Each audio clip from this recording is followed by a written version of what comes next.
सत्यार्थ प्रकाश का स्वाध्याय हम नित्य प्रति करते हैं। अभी भूमिका का स्वाध्याय हो रहा है। भूमिका में स्वामी जी लिखते हैं कि प्रथम समुल्लास में ईश्वर के ओंकार आदि नामों की व्याख्या, द्वितीय समुल्लास में संतानों की शिक्षा, तृतीय समुल्लास में ब्रह्मचर्य पठन पाठन व्यवस्था, सत्यासत्य ग्रंथों के नाम और पढ़ने पढ़ाने की रीति, चतुर्थ समुल्लास में विवाह और गृहस्थाश्रम का व्यवहार, पंचम समुल्लास में वानप्रस्थ और संन्यास आश्रम की विधि, छठे समुल्लास में राजधर्म, सप्तम समुल्लास में वेदेश्वर विषय, अष्टम समुल्लास में जगत की उत्पत्ति स्थिति और प्रलय, नवम समुल्लास में विद्या अविद्या बंध और मोक्ष की व्याख्या, दसवें समुल्लास में आचार अनाचार और भक्ष्याभक्ष्य विषय, एकादश समुल्लास में आर्यावर्तीय मत मतांतर का खंडन बंडन विषय, द्वादश समुल्लास में चारवाक बौद्ध और जैन मत का विषय, त्रयोदश समुल्लास में ईसाई मत का विषय, 14वें समुल्लास में मुसलमानों के मत का विषय और 14 समुल्लासों के अंत में आर्यों के सनातन वेद विहित मत की विशेषतः व्याख्या इस ग्रंथ में लिखी गई है। स्वामी जी कहते हैं जिसको मैं भी यथावत मानता हूँ।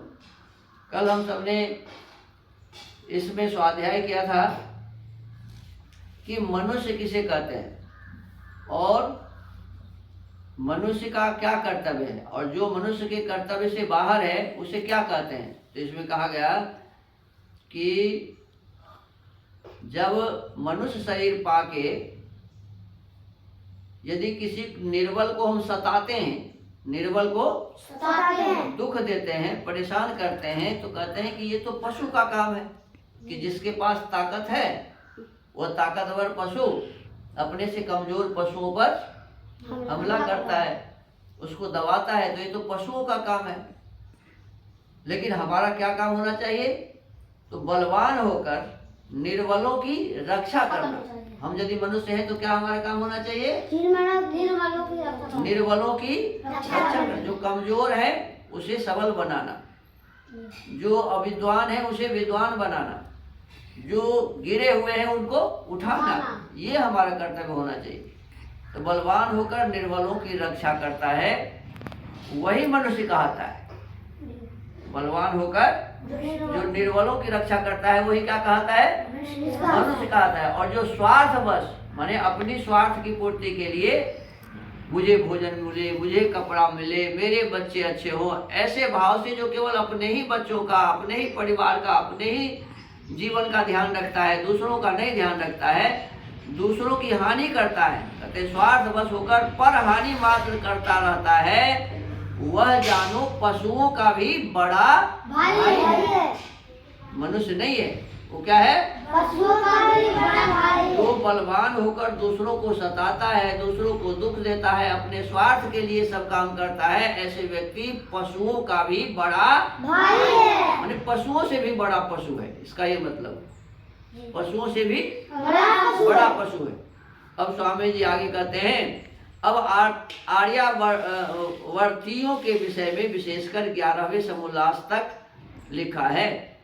यानी भारतवर्ष के लोगों के लिए प्रथम अध्याय से लेकर और 11वें समुल्लास तक ये भारतवर्ष के लोगों के लिए भारतीय संस्कृति क्या है, संस्कार क्या है, इसके करने से क्या लाभ होता है, इन्होंने लिखा है। फिर आगे कहते हैं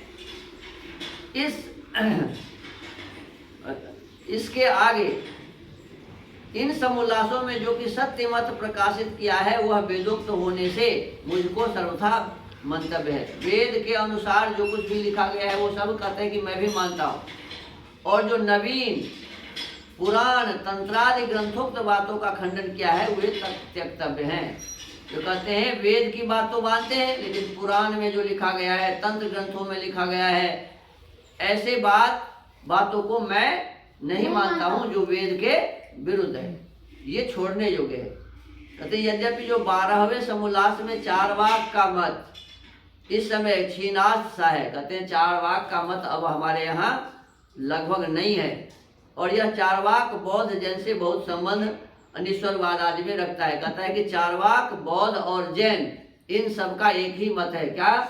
कि ईश्वर है ही नहीं। ईश्वर को ये लोग नहीं मानते, चारवाक वाले भी नहीं मानते, बौद्ध भी नहीं मानते, जैन भी नहीं मानते।